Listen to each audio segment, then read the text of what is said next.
everybody. Welcome to the Ronline Report. Haven't talked to this guy in a little while because I'm on Team Lunsford. That's right. Please welcome Derek Lunsford. What's up, Derek? Hey, thank you for having me, Ron. Yeah, it's been a minute, when a couple of years ago, it seems like we were doing them back to back to back, and it's been a little while, so it's good to be back here. Well, I try to wait until there's like something going on, something relevant, some big news, and now we got some big news with you. But before we get into that, I'm going to be going to the great state of Indiana for the first time soon for the Indy Pro. So I'm excited. Heck yeah, man. Because you'll see a bunch of cornfields. Well, maybe not right now, but what would you empty say cornfields. Two greatest athletes come out of Indiana were you and Larry Bird, would you say? Yeah, but there's a couple bodybuilders too, like Ed Nunn. He was a bodybuilder, professional bodybuilder. There's several other pros from Indiana too, but yeah, Larry Bird, he's probably the most known guy from Indiana, I'd have to say. Well, I could say that people in Boston owe him a huge debt of gratitude. I don't know how many NBA championships he won for us, but it was a bunch. Yeah. But all right, enough about basketball and all that. Who cares? I was too short for that anyway. Did you play basketball? You did, until right? high school. Until high school, whenever I kept getting stuffed, and I was like, hey, this sport's not for me. You'd be surprised how many bodybuilders I talk to that are, I consider myself vertically challenged because now everybody's like 6'10". I don't know how everyone got so tall. Yeah. So many shorter guys in bodybuilding played basketball, and they weren't that bad. So no, I was not that good. Let me tell you. That's why I took up wrestling. Well, you were a hell of a wrestler. I know that. So, yeah, I wasn't too bad. Big news. I know it's already been broken many times, especially on the Evogen social media and all that. But you are now with Hany Rambod as a coach and Evogen as a sponsor. So I'll start with. I know Hany is super, super selective, especially now. He's so busy with the company Evogen. He only takes on like, I don't know, 3 people at the most at a time. He's already got Hadi Chupin. He worked with Phil Heath for Olympia. I don't know if he even worked with anyone else for Olympia. Did he have like someone in physique? I'm not even sure. Andre. Yeah. Andre. Physique, yep. Okay. So not Ferguson. What's his last name? He placed like top 5, I believe, in the Olympia. Top 5, top 10. But Andre, and then he's got Hadi, and he worked with Phil, and then at the Olympia backstage is whenever he and I started talking. So yeah. So how did it all start? I have to know.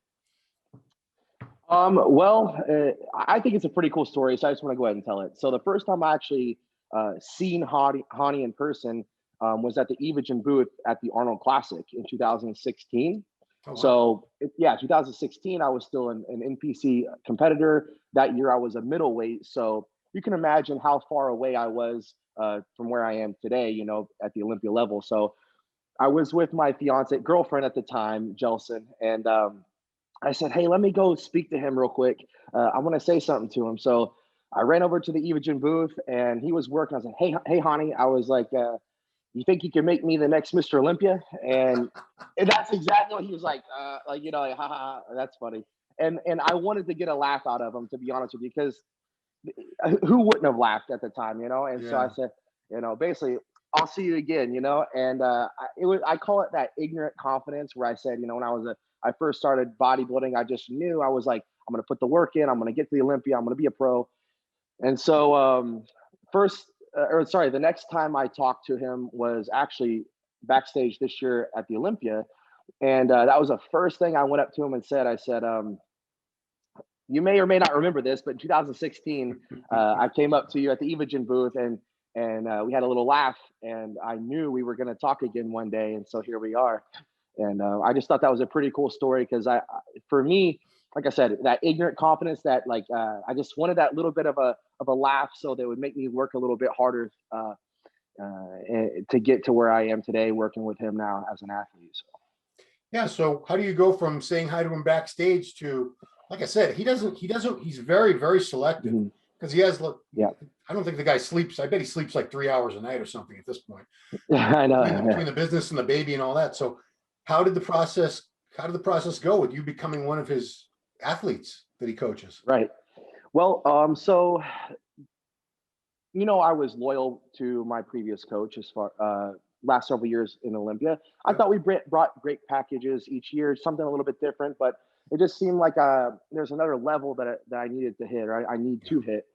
So that was when I thought, okay, let's be a little bit more open-minded. Let's go I went backstage to congratulate Rami. Actually, is what I was doing, and I was talking to some of the judges, saying, "Hey, what do I need to do to be better as a bodybuilder? I mean, I want this Olympia title. I'm doing whatever it takes." And they said, Hany would be someone that they suggest I talk to. He's had a proven track record with athletes. He's the best in the business. So I said, okay, awesome. I would love to, because of course, why wouldn't I want to go talk to him? He's always been in the back of my mind. I've always wanted to work with him. In 2016, I just told you that story. So yeah, he's always been in the back of my mind. And that I got introduced to him back there, and we just started talking. And before he was like, yeah, let's get together. He knew I have potential and wanted, win that Olympia title. But he's like, are you using the Evogen products? Like, have you ever tried them? Like, do you know anything about them? Blah, blah, blah. And I said, to be honest, no, I haven't. I haven't tried them before. And he goes, well, okay, I'm going to send you a couple of products. You could try it. I want you to dose them at this and do this, this, and this. And then if you like him, we'll have a serious conversation. So, a few weeks he was helping me.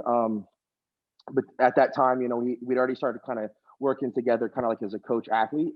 But he felt like if it was either a make or break with that, it was going to be a great fit. And I was going to listen to him or not. Right. And so he asked me, did you play sports? Were you an athlete? So that was very important as far as like, are you coachable? Right. And are you going to listen to the plan? And because he had to get to know me. Right. And we're still getting to know each other better and better every week. I'm going to actually call him later after this interview. So yeah, so we're staying in touch, very close, but I tried the products as he was suggesting how to take them and everything. So took them, and he said, what do you think? I said, look, I love these things, man. I'm getting so pumped up, like I couldn't even hardly flex my arms when I was doing the FSD 7 sets and the preload. And then I took the EVP 3D, the non-stim pre-workout, along with the Extreme NO, which was the stem pre-workout. I took a half a dose of each of those, and dude, I was so swollen, man. And I called him up. I'm like, yeah, man, this is some good stuff. Let's have that serious conversation. And then, yeah, we waited a few weeks to have that announcement. They just came out Friday. So, so that was a little bit long-winded, but I wanted to get it out there. Yeah. So I know he's very hands-on with his clients, and that's why he doesn't take a bunch of people on. He's not one of those guys. It's just a text here and there. He's a lot more involved. And one thing I know he likes to do is either he will come out to you or you're going to come out to him at some point. And it's a 3 or 4 days where goes through every body part, make sure your form is optimal, make sure you understand exactly what he's expecting of you from every exercise and technique and intensity and things like that. Do you guys have anything planned yet? Well, with the whole COVID situation, Florida is super lenient. And I was just out in Texas with Gas, Better Bodies, at Destination Dallas over the weekend. So Texas is another great state, but he's in California. So we're kind of waiting to see how things go as far as the government out there. But as soon as he's ready to come here or has me come out there or whatever we decide, I'm ready to go. So yeah, I'm guessing with him having a wife and a small child, you're going there. But either way, man, I don't care. I'm ready to do it. So. He probably wouldn't mind a trip to Tampa. Who wouldn't? It's a nice place. Especially right now. It's nice and warm, man. I got the door cracked out here. Oh, dude, it was 12 degrees. To rub it in, man. It was 12 degrees this morning when I walked my dog. Hey, at least it's not single digits. It's double digits. Oh, Texas got hammered. Ooh, Texas. Poor Texas. Yeah.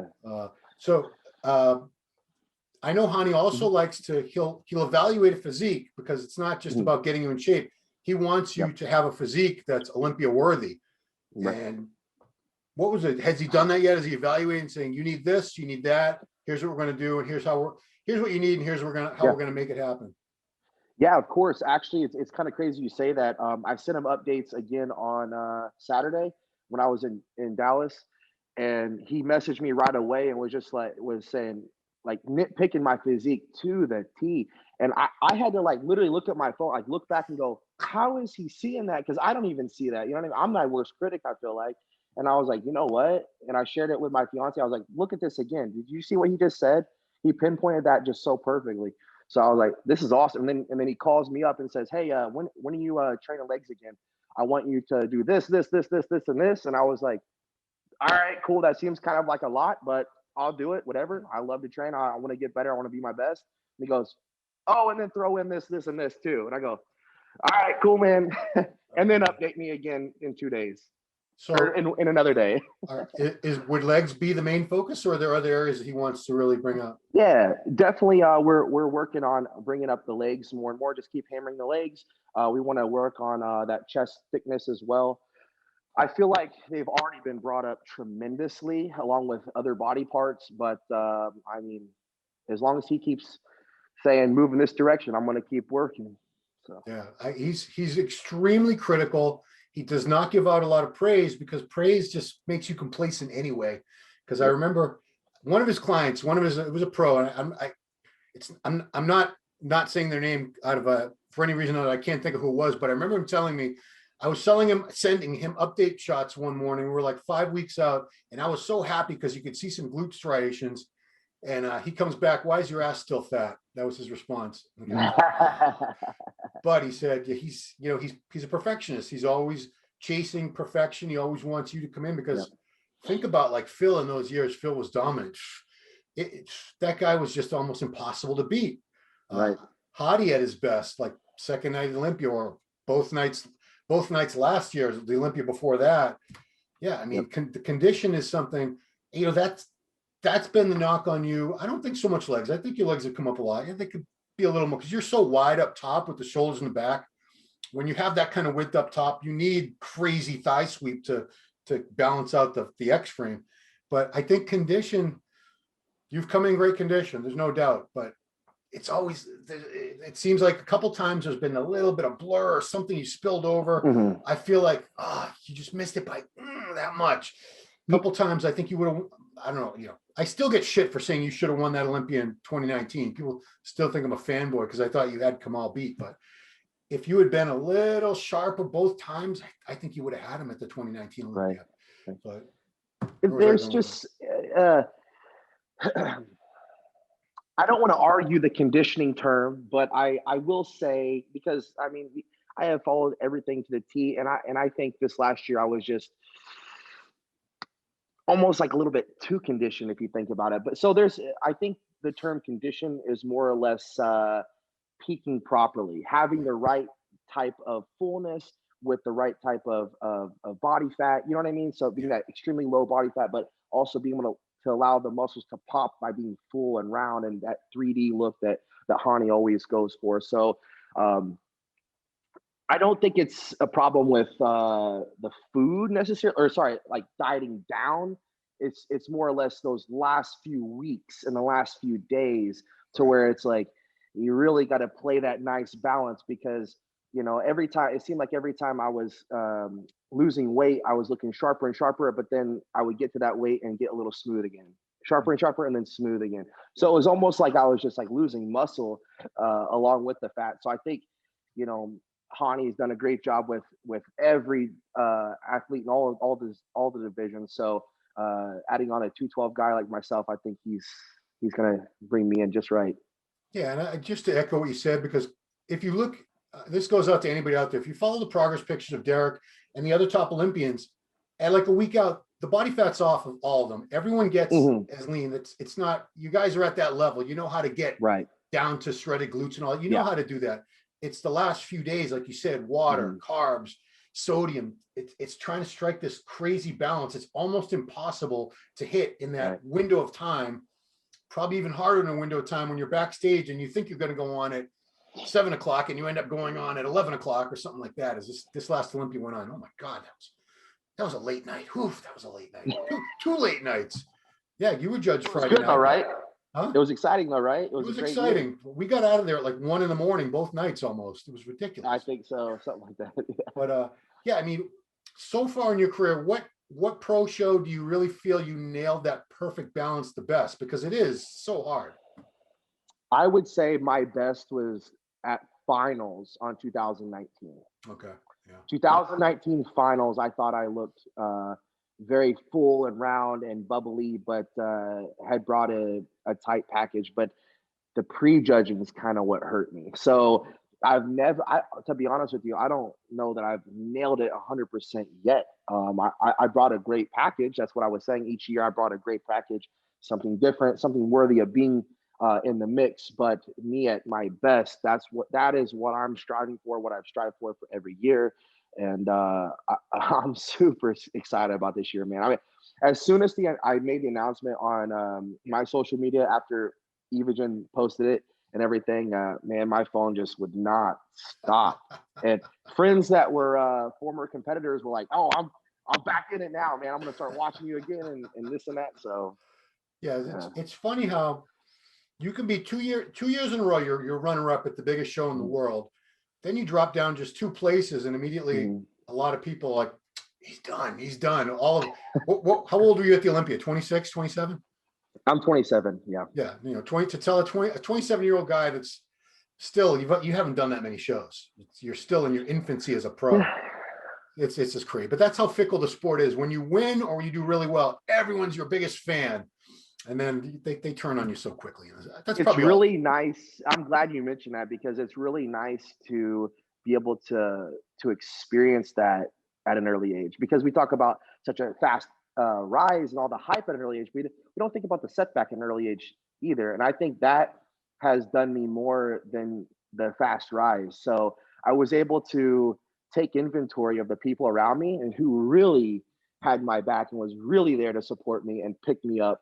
And not just to have to do it by myself, but the ones that really were like, "Hey, we're here. We know, we got you. Like, we know you're gonna do it this year." And I'm like, "Let's do it, man." And then I also got to see the ones that, like you said, were like, he's done. Yeah, he's done. Yeah, I was like, I just got started, man. Like, what are you talking about? Like, I wonder if they were selling that Kamal like 20, 25 years ago. He's done. He just plays third instead of winning. But yeah, I know. So I remember, you were so positive after that show, and part of me was wondering, is this like an act? Is he just like pretending, just so he looks like he's not a sore loser? But I know, I've been around you enough to know what kind of person you are and how you do try to always see the positive and this and that. So yeah, what was your state of mind? Because going from second to fourth for some people, that would have been, it's not horrible. You're still fourth in the world, but a lot of people would have been pretty upset about that. Yeah. I wish I could go back and pinpoint exactly what was going through my mind at the time, but I guess the entire prep itself for the Olympia, it wasn't that I wasn't going for that number one spot. Always trained to be number one. I believed I was going to make it happen, but I just through the process, I wanted to develop a stronger mindset. I don't know how to explain it. I just know that I was working towards something more than just the Olympia title for myself inside. 2019, man, sucked for me. Like that did not feel good placing second, I'll be honest. Like that really was like a kick in the stomach for me. And then following that was several things that happened in my personal life that was very hard for me to deal with. Okay. So I started kind of putting life into perspective for a minute, and just I got thrown for a whirlwind for about 6 to 9 months, man. It was rough. I mentioned it a year ago. I don't need to talk about it anymore. But 2019 and post show 2019 was so tough on me that I said, all right, I got to get myself straight right here. I got to come back. So that I said, it's going to take me this Olympia prep for me to feel like that's my finish line. I'm past it all. I'm good. So it was still a victory for me at the 2020 Olympia. Even though I placed fourth, I knew I wasn't at my best before prejudging. I knew that I was very much dieted down. I could see my physique just didn't look like me. And I mean, I had done ask the guys I was training with, I had done everything to the T. I was so regimented this year. It was actually pretty awesome. Looking back, I kind of pat myself on the back like, man, that was a solid prep you had, but it didn't finish with the best package. It didn't correlate to a better package, I suppose. So after the 2020 Olympia, I knew I was pretty much my worst. I felt like maybe not my worst. No. I was just very much dieted down. I felt like I wasn't popping in full and things like that. So placing fourth, I was like, okay, I accept it. Unlike the year before where I was like, man, like I really thought I who's going to win that show. And like, oh, like I was confused by it versus like, okay, I accept where I'm at today and I'm moving forward. And I guess that's the best way to put it. Like, here we are. I can't do nothing about it. Tomorrow's a new day, and we're coming back to earn that title this year. And it wasn't the same mindset I had before. And I love it though, because I don't need to go back to the same mindset. I gotta have to move forward with a better mindset. And I'm so thankful that I went through everything that I did. The fast rise was awesome, and the setbacks were necessary. So to be where I'm at today, I'm in a very good place. Right on. Did you talk about the things that happened in your personal life in another interview that we did? No. All right. Well, No. we've lost over. No, I mean, because I don't remember it, because my memory's not what it used to be. So I'm thinking he probably told me all this like a year ago, and I completely forgot. No, I don't talk to people about a whole lot of things. It's nothing like For the best. Like crazy. It's just stuff that's like, hey man, like I'm a professional athlete, but I'm also a human too. I can keep a few things to myself. Yeah. That's at home, whatever. Gotcha. But yeah, man, I guess when I started speaking in interviews a little bit, saying, hey, like it's been kind of rough this past year for me, you know, it was the first time I allowed myself to be a little bit vulnerable to the world, you know, and that was nice because I could kind of get a little bit off my chest. People could understand, like, this guy doesn't have everything just handed to him. Like, he has to earn it just like everybody else. Everybody's, oh, genetics, he has it easy, this and that, blah, blah, blah. No, man, I have to do it just like everybody else, but I actually have to take it to another level because everybody's expectations are up here. So I have to exceed that. And so I like this. I have to set the standard to be the standard, right? Yeah. We're talking to Kevin Leveroni and Dorian Yates did a show yesterday, and I was just sort of along for the ride in the corner, but on the Zoom corner. But, you know, Dorian talked about he didn't like being the champion and defending so much as when he was still the underdog trying to get it, because he loved being the underdog and saying, I'll show you, I'll prove you. What's better for you to be in a position where everyone, because Flex Wheeler used to say this all the time. He said, people always think, you know, you're this genetic freak, Flex Wheeler, greatest genetics that a human's ever had. If I win, they're like, oh, well, you're supposed to win. But if I don't win, they're like, ha, you know, you lazy bum, you had the best genetics in the world, you still didn't win. It's like he couldn't win with the fans either way because they expected him to win, so they weren't like praising him. And so what do you prefer? Do you prefer being like the favorite going into a show or the underdog? Doesn't matter, to be honest with you. It doesn't matter because I don't get to choose that. I just have to accept where I'm at. That's kind of what I was saying, was I just have to accept myself. I have to accept everything that's happened so far, and I have to move forward. And I was just saying this to a friend the other day. I was like, bodybuilding's not really on an equal playing field when it comes to fans of the sport. Even myself, man, I used to say the same thing. I'm like, this guy should have won. Why didn't he win? Yeah. You know, it's really kind of unfair in a way, but not really. You know what I mean? Yeah. It's just not on an even playing field. One guy's bar is set up here, another guy's bar is set down here. If he exceeds that, wow, he's getting praised.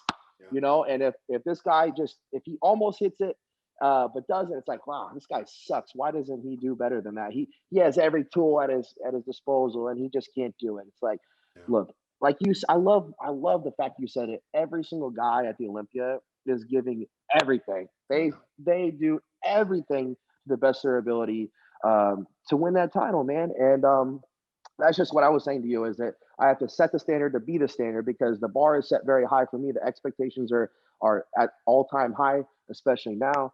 So I have to go in to the gym every day and train as if I'm exceeding my own expectations.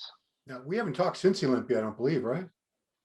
Nah, maybe messaged here and there a little bit. But yeah. Not so like I never got your reaction, because Sean Clarita, Sean, somebody 5-6 years ago, if they had asked me, do you think Sean Clarita will ever win the 212 Olympia? I'd be like, no. He's good, but no, he's never going to be big enough. I just didn't. And, you know, every year he gets bigger and bigger. Right. I think he went from like 15th to 8th to 5th. It was a gradual progression, and he got bigger and bigger. Were you surprised? Because I'm sure you've been aware of Sean for a long time too. Were you surprised when he was able to win? To be honest, 100% surprised. I told him backstage, because I knew it was between him and Kamal. I said, man, you know, I really hope you do get it, man. Like, this is pretty awesome. He and I have been friends for a couple of years. We're both we're both sponsored by Gas Better Bodies, and we're both part of the team, part of the family. So I've joked with him sometimes, and there's a little bit of competitiveness there, but nah, man. Truthfully, I'm very happy for him. Like I told him, I said, if it's not me, I'm happy you got it, bro. Yeah. But this year it's gonna be different. Okay, so the last topic we have to get to, whenever your name comes up, you know what people say. He needs to go open. He's too big. They think you're shooting yourself in the foot by coming down to 212 when a lot of people think you've outgrown the division because we see you walking around the off season about 240, 245, right? No, more? 260? 270? 250, 255, 350? All right. 250, 250. 255. Okay, so 250 pounds, and you're not fat at 250 by any means. You know, you do post pictures, so we can see your condition is not that far off. Everyone says, not everyone, a lot of people say he'd probably be better off in the open because, like, look at Bonac, look at Hady. These guys, you know, just because they're a little short, it doesn't matter. Just like in the old days, Momo Benaziza, we had guys that were Lee Priest, we had guys that were destroying the taller guys left and right. If you've got the physique, it doesn't really matter. So I'm sure you hear all this. Where do you stand on that? Because a lot of people wonder, why is this guy staying in 212? Why? Right. Well, after this year's Olympia, I literally just went back to the drawing board and I said, all right, on the meal plan, 6-7 meals a day, bump the food up and train harder and harder every day, every week. And just my body just morphed. 3 weeks, I went from 201 was my lightest, by the way. Wow. That was after I weighed in at 208 with my clothes on. And I started feeding up. I dropped all the way down to 201. So I was like, oh boy. So I went from 201 to like 240 in about 3 weeks. That video of me in the locker room where I'm flexing front double bicep, I hit some back shots. That was 3 weeks post Olympia at 240. So yeah, don't get me wrong, man. I absolutely would love to be an open competitor. I just believe right now my time is in the 212. And I wanted to mention, after the Olympia, I went to the drawing board and I thought, okay, I'm probably gonna jump into an open show this year. And that was kind of my thought. But after discussing it with Hany, and I even brought it back home and talked to my fiance about it, I'm like, what do you see? What do you think? I mean, your opinion matters too, because she doesn't just go off feelings. She like is objective with it too. So we all discussed it, and we're gonna give the 212 this year a run for its money because I think I think having another opportunity with a new coach with Hany, I think we're gonna nail it, man. And I'm really excited about that. And then after this year, we can decide whether we want to stay or we want to go. But yeah, man, eventually at some point in my career, I wanna step on an open stage and just go for it, man. I mean, I'm a bodybuilder after all, and I think bodybuilding, I'm not saying there shouldn't be a weight cap because of competition. That I understand that, but for bodybuilding, man, I want to just be my best, and I don't want to have any restrictions to that, and I want to see where that stacks up. Yeah, I mean, correct me if I'm wrong, but I feel like you won't leave 212 until you've won the Olympia because you've come so close to it now. I feel like it's been that close to holding the trophy, and but because I mean, people ask, well, why would he do that? Why would he want to win the 212 when it could be like 5th place at the Olympia? And I think 5th place in the Open is still better money than winning I think it's probably like twice the money still as winning the 212 Olympia, but it's 5th place. I mean, that's where people start arguing. Is it better to win a whole Olympia division that's less money? I don't want to say less prestige, but the Open Mr. Olympia, that's the big show. That's what most people go to the show to see. And I mean, would Hady, personally, I think Hady would have cleaned up in the 212 for, other than Flex Lewis, I don't think anybody really would have been able to push Hady Chupin in the 212, being real with you.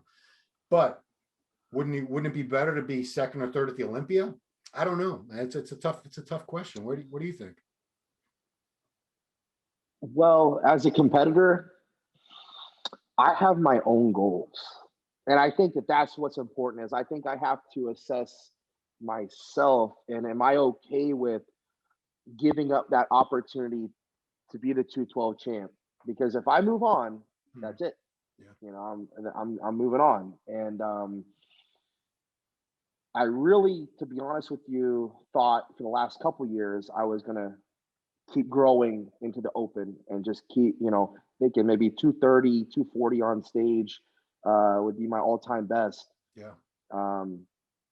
But again, that 212 title keeps eluding me. So it's hard for me to just rush into the open and leave that behind, especially with the change in my team this year. So Yeah. I thought, okay, this is Hany's recommendation that I stay 212, Okay. as well as it's something that I haven't achieved yet that I feel like maybe, just maybe in the future, I could possibly regret doing at least one more time. You know what I mean?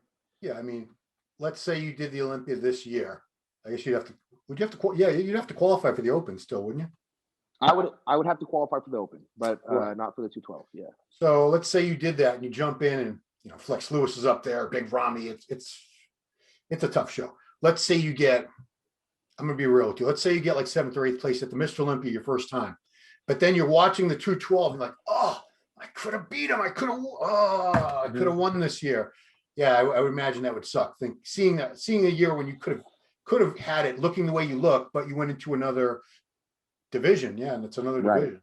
So Right. I totally understand.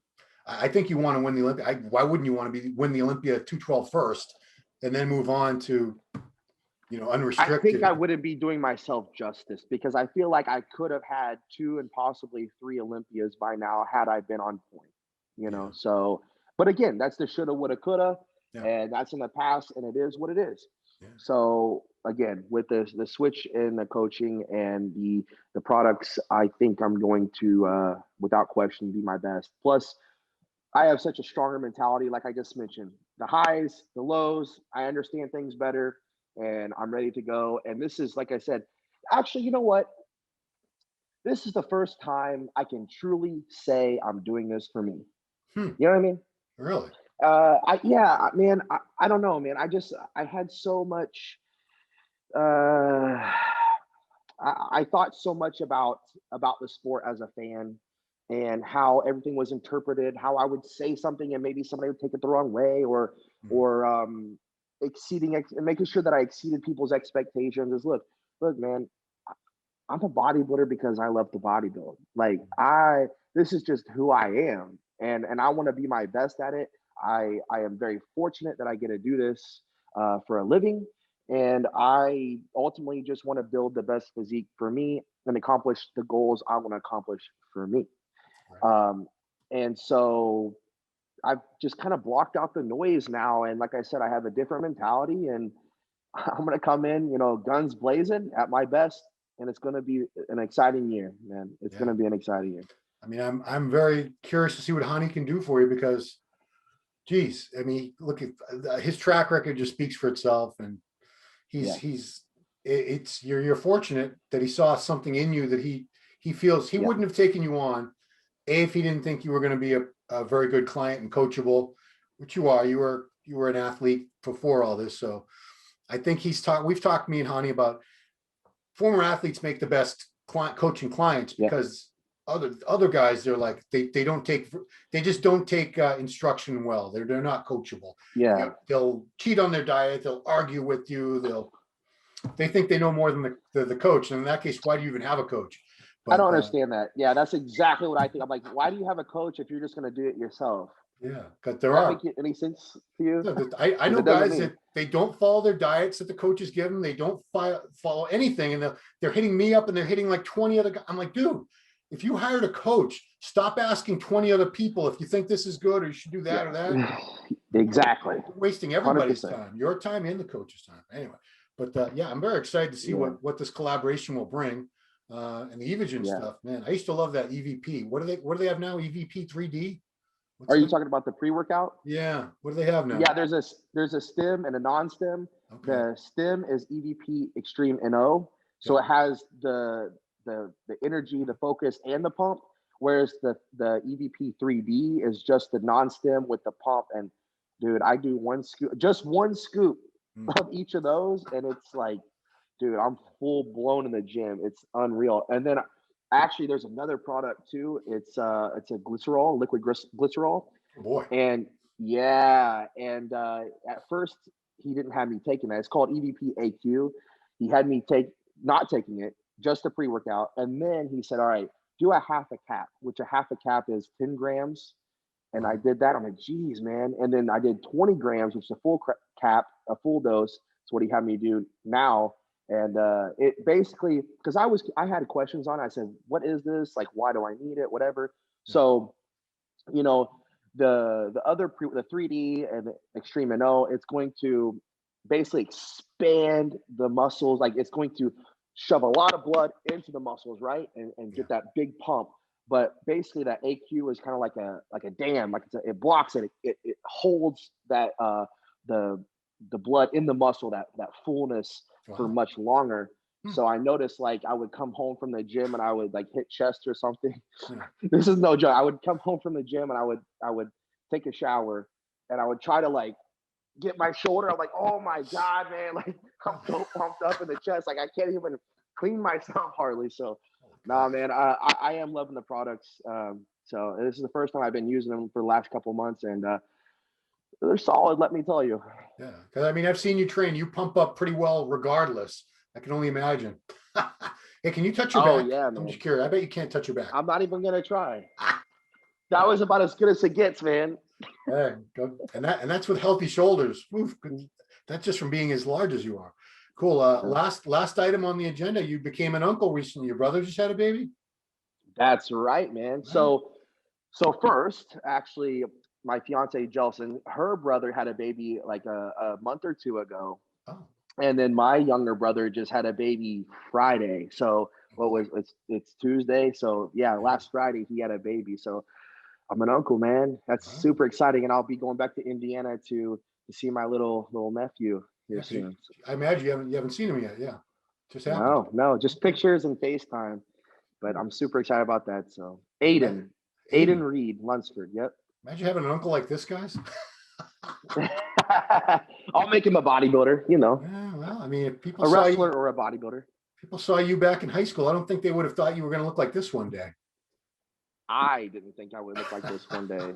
I think I've told you this story before, but when I decided, hey, I'm going to be a bodybuilder, I looked at myself and I was in my Jeep back in college. I looked at myself in the rear view mirror and I said, I'm going to be a bodybuilder. And I looked at myself dead in the eye and I said it twice. Well, of course it was leg day and I had to get pumped up somehow, right? Oh man. So I had no reason to train legs at the time, but I watched a bodybuilding motivational video, said that to myself in the rear view mirror, went in, told everybody at the gym, said, I'm going to be a bodybuilder. And mind you, I'm 140 pounds. Yeah. And they're like, okay, dude, like, go do that. Like, best of luck to you, man. And I said, give me 3 years. You'll see. That was 2014. So 2017, we all know the rest of that story. You know, it's funny. I only posted, I think, 2 stage shots from that weekend, 2017 USA, because I was so busy doing the coverage. So one was your front double bicep after judging. I said, this guy's going to win the whole show. And then the other one was a classic physique guy who had these monstrous legs. And I made some snide comment. I said, all you classic guys who don't think you need legs, check out this guy. And you know who it was? I remember that. Yeah. Who was that? Austin Carr, who's now a really good 212. Yeah. Mm-hmm. His legs I remember you posting that though. I remember that comment. I was like, oh, okay. Yeah, his legs were way too big for classic. Yeah, Patrick Moore was the super heavy that year, actually. Right. Yeah, I can't remember that. That was a great lineup that year. Patrick's done well. You've done well. I can't remember anyone else turned pro at that in the men's. Yeah. It was a good several. Yeah. Yeah, it was a good show. Well, Derek, that's it, man. Congratulations. I'm psyched for you. I'm very, very much going to be watching the progress over the next few months. And of course, the Olympia, which we're psyched is going to be in September, not December. And October. Was it October? Dude, I'm the worst. Come on, Ron. September is when they keep saying they think they're going to have the Arnold. Oh, the Arnold? Yeah, it's October like 13th through the 15th or something like that. See how old I am? I have an actual calendar here. Any questions, man? Just call me up. It's all right. How do I program my VCR? No, don't know. There you go. All right, guys. Well, What is your Instagram these days? Still the same? Is it Mr. USA It's or did it change? it's Derek Lunsford _ Derek Lunsford _. If you can't spell Lunsford, it's right here, guys. Come on. It's not There you go. Lundisford, it's Lunsford. Lunsford. Okay. And that's it, man. Thank you so much. Wishing you the best. And that's it. Thanks everybody for watching Ronline Report with this guy, Derek Lunsford. We'll see you next time. Oh, all right, Zoom. How do I end this? Good stuff. That's recording. Yeah, I'm still Thank you, man. still figuring out Zoom. Wow. Yeah. Okay. All right, man. So Thank what's you. next This is for for you guys, for bodybuilding, for you, for whatever? nothing What's till Indie Pro. No, the weekend before that is Aaron Singerman's opening up another gym in Nashville. Oh, cool. So we'll go down for that. Oh, nice. And then Indy, then New York Pro, and I don't think we'll go to Cal Pro. They're not. Gotcha. They're not as hospitable as other promoters. They don't. Yeah, I don't get. Anyway. Yeah. No, I understand. I got you. I Yeah. hear you. Oh, they're. Yeah, I won't even get into it. Doesn't matter. We'll still cover. We'll cover the. I'll cover the show from home on like a webcast or something. But I'm not going to that. Cool. All right, Derek. Well, Thanks, man. Appreciate it. No problem, bro. Peace. Cool.